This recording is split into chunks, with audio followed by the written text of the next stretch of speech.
تو جس چیز کی طرف اشارہ کر رہے ہیں وہاں تو پہنچنے کی کوئی اجازت نہیں دی جائے گی نا. وہ تو پھر پھیٹا پھاٹی ہوگی اور پکڑ کے اس کو اندر کریں. آپ ماضی میں پھیٹا پھاٹی دیکھ رہے ہیں کیا؟ ہونا چاہیے, ہونی چاہیے. اس قسم کے جب شیطان کھڑے ہوں گے, یہ تو شیطان ہے نا, یہ کوئی مطلب انسان تو نہیں ہے. انسان کے روپ میں ایک شیطان ہے کہ پاکستان میں ڈسٹربنس پھیلانے کی کوشش کر رہا ہے. بہت شکریہ بریگیڈیئر غضنفر صاحب, ہم سے بات کر رہے تھے.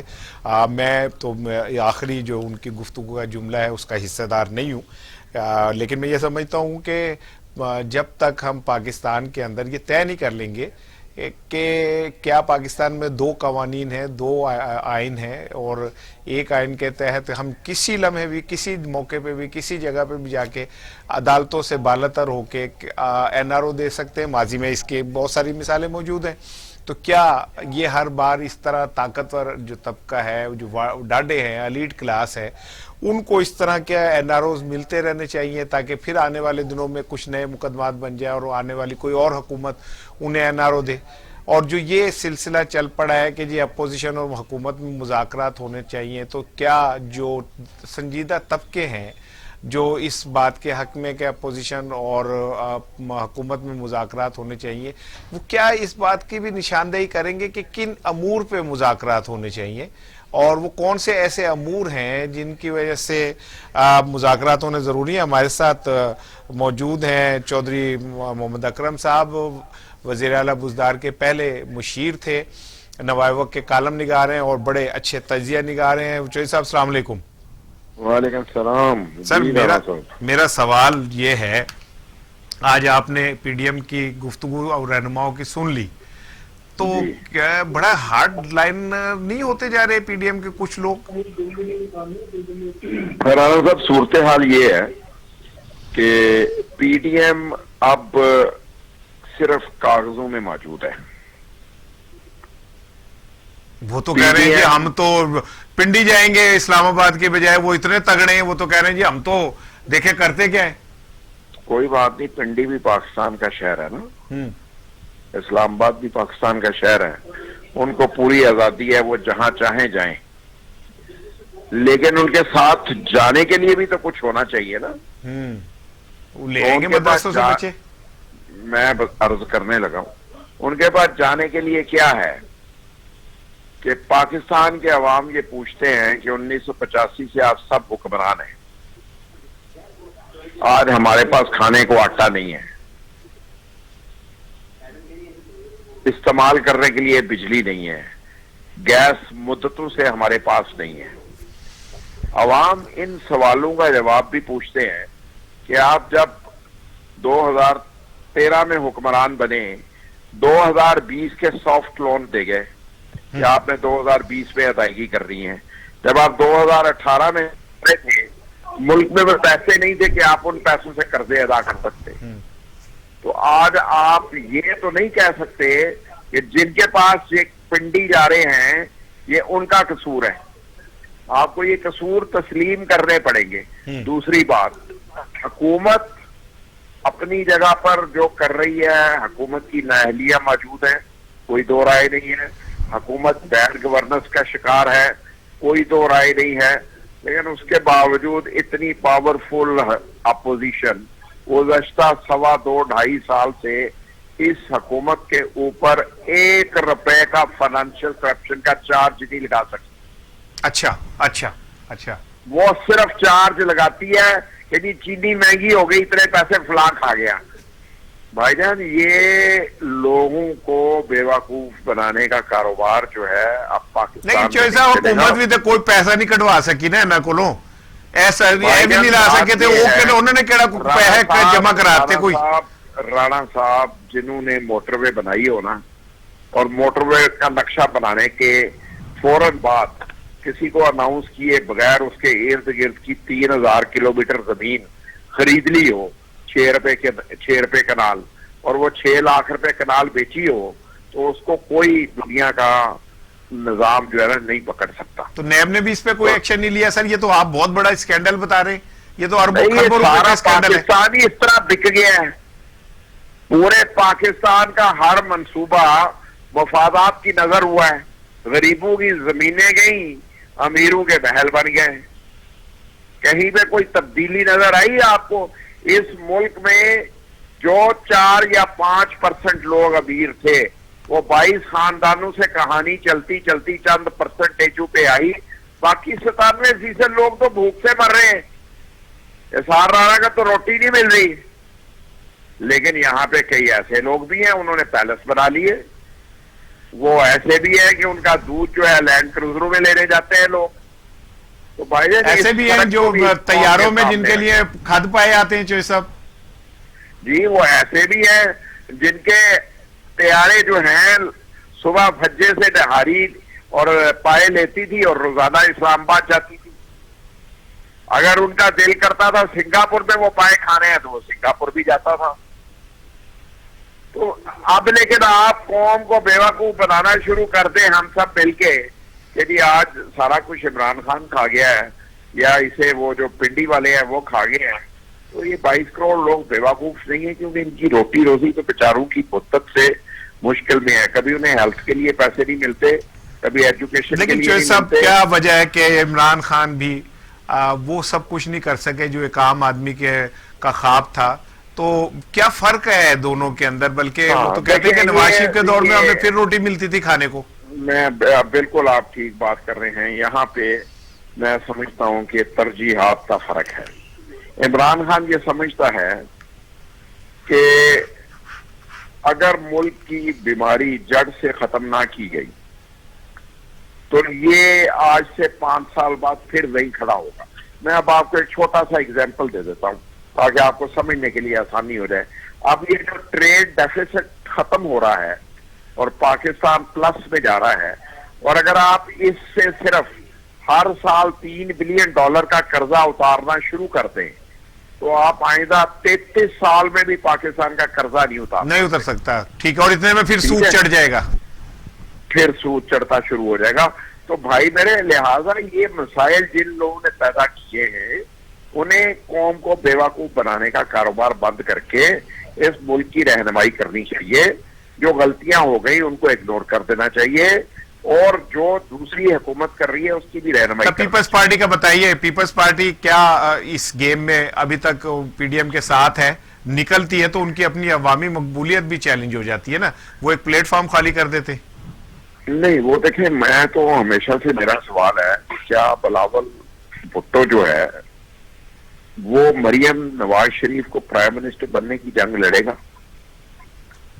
کیا پنجاب کی حکومت بننے کے بعد اور مرکز میں پی ایم ایل این کی حکومت بننے کے بعد بلاول بھٹو کی جو پنجاب میں 2 یا 3 نشستیں ہیں وہ 2 سے 3 سے ہوتی ہوئی 40 سے 45 ہو جائیں گی؟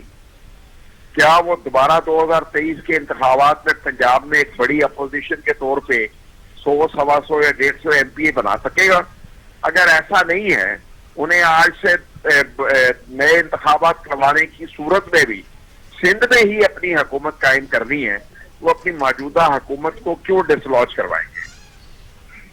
اچھا چوہے صاحب، پروگرام کا وقت ختم ہو رہا ہے، ایک سوال آپ سے، آپ یہ بتائیے کہ کیا محمد علی دورانی صاحب ابھی میرے ساتھ تھے پروگرام میں، ان کا یہ کہنا ہے کہ جی وہ کہتے ہیں کہ میں آپ کو 100% کہتا ہوں کہ مذاکرات ہو رہے ہیں، اور اسی وجہ سے آج اپوزیشن نے استعفے بھی اعلان نہیں کیا واپسی کے، بلکہ وہ ضمنی الیکشن میں چلے گئے، پھر اسی وجہ سے انہوں نے آج شخصیات کا نام نہیں لیا بلکہ جنرل بات کی کہ جی اسٹیبلشمنٹ یہ وہ، تو وہ کہتے ہیں کہ یہ مثبت اشارے ہیں اور یہ یقین رکھیں کہ مذاکرات ہو رہے ہیں۔ تو کیا آپ کی اطلاعات کیا ہے، آپ کا تجزیہ کیا کہتا ہے؟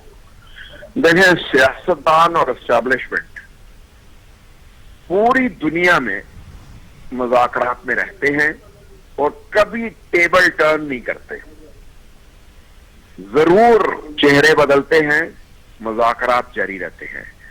وہ مذاکرات ہمیشہ سے جاری تھے، ہمیشہ جاری رہیں گے، اور انہی کے نتیجے میں پوری دنیا میں تبدیلیاں واقع ہوتی ہیں، اور پاکستان میں بھی انہی کے نتیجے میں تبدیلی واقع ہوگی۔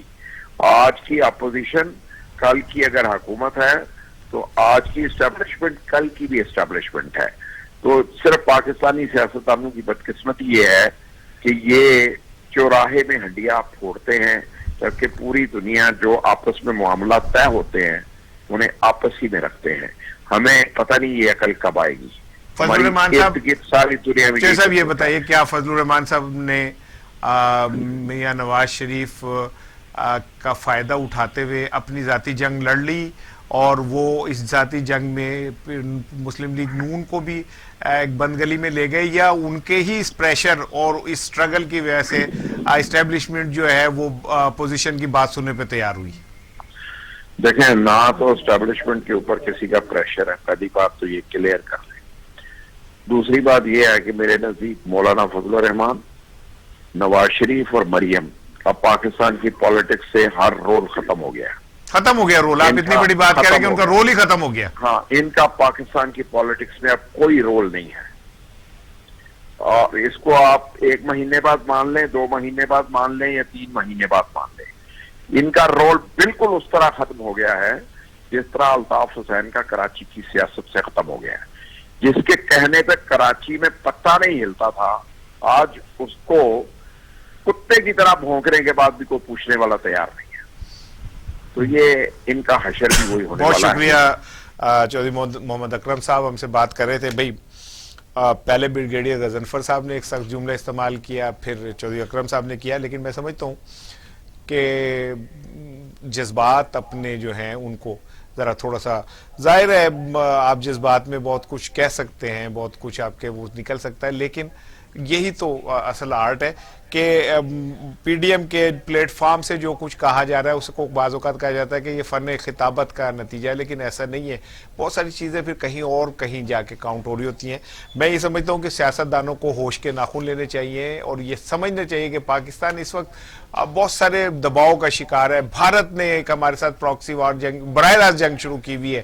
ابھی اس کا یورپی یونین کی جو لیب ہے اس نے اتنے بڑے سکینڈل کو وہ کیا. کشمیری ہماری طرف دیکھ رہے ہیں, فلسطینی ہماری طرف دیکھ رہے ہیں, ہمارے عرب ممالک جو ہیں ہم سے ناراض ہیں اور وہ ہم سے بدلے چکانے کے میں پڑے ہوئے ہیں. یہ خطہ گرم سے گرم ہوتا جا رہا ہے. امریکہ نے افغانستان کو خالی کرنا ہے. اس حالات میں پاکستان کو تھوڑا سا سیاسی طور پر مستحکم ہونے کی بہت ضرورت ہے. لیکن بدقسمتی سے یہ بات میں سمجھ سکتا ہوں, سٹے بیچنے والا سمجھ سکتا ہے, ریڑھی پہ مونگ پھلیاں بیچنے والا سمجھ سکتا ہے, ایک جوس کارنر کے اوپر پھل بیچنے والا سمجھ سکتا ہے. یہ سیاستدان نہیں سمجھ سکتے.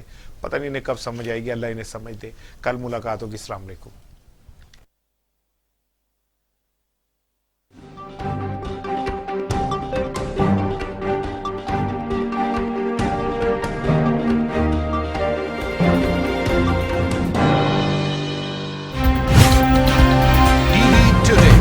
خبر سب سے پہلے, یہ امنگ, یہ جذبے, یہ سنہرے مستقبل کے خواب,